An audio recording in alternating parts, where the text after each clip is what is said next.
అందరికీ యావత్ తెలుగు ప్రజానికానికి నా హృదయపూర్వక నమస్కారాలు. నేను మన మే 13న 2024 అసెంబ్లీ పార్లమెంట్ ఎలక్షన్ జరిగిపోతున్నది. ఆ సందర్భంలో నేను ఇవాళ బయలుదేరిన ప్రచారానికి తెలుగుదేశం తరఫున కూటమి తరఫున నేను ప్రచారానికి బయలుదేరాను. ప్రథమంగా ముందు మా పుట్టిన నాన్నగారు స్వర్గీయ నందమూరి తారక రామారావు మా ఊరికి వచ్చాను, నిమ్మకూరు ఊరికి వచ్చాను. వారి విగ్రహాలకి పూలమాల వేసి అలాగే వెంకటేశ్వర ఆశీస్సులు తీసుకున్నాను. ఇక్కడి నుంచి గుడివాడ ప్రచారం బయలుదేరుతున్నాం. మీ అందరూ తెలిసిందే, నిన్న మన తెలుగుదేశం పార్టీ మేనిఫెస్టో రిలీజ్ చేశారు. అది మన అభివృద్ధి, రాష్ట్ర అభివృద్ధి, ప్రజల అభివృద్ధి గురించి మేనిఫెస్టో రిలీజ్ చేశారు. చాలా అద్భుతమైన మేనిఫెస్టో అది. ఇంక మొన్న వైఎస్ఆర్సీపీ రిలీజ్ చేశారు. వచ్చి తెల్ల కాగితంతో ఏం లేదు దాంట్లో. వాళ్ళకి తెలుసు, వాళ్ళు ఓటమి ఇదైపోతున్నారు, ఫెయిల్ అయిపోతున్నారు. తప్పకుండా ఈసారి మన తెలుగుదేశం వస్తుందని తప్పకుండా.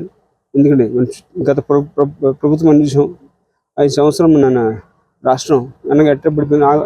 అడుక్కోవడానికి చెప్పకుండా లేకుండా చేశారు వైఎస్ఆర్సీపీ ప్రభుత్వం. మళ్ళీ మన నారా చంద్రబాబు నాయుడు గారి ప్రభుత్వం ఆధ్వర్యంలో మన తెలుగుదేశం పార్టీ 5 సంవత్సరాలు ఎంత బాగా చేసిందో తెలిసిందే.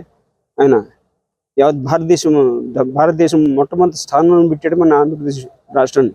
మరి ఈనాడు నంబర్ లేకుండా అయిపోయింది మన రాష్ట్ర ఆంధ్రప్రదేశ్ రాష్ట్రం.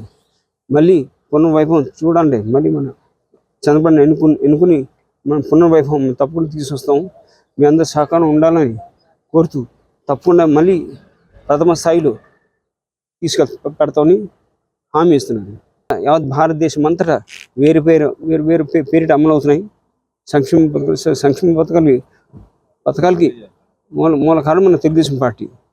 ఇవాళ మనం చూస్తున్నాం, బీసీ వర్గాలు కానివ్వండి, అన్నిటికీ ఎస్సీ మైనారిటీ బీసీ అందరికీ అతీతంగా పనిచేసిన ఏకైక పార్టీ తెలుగుదేశం పార్టీ.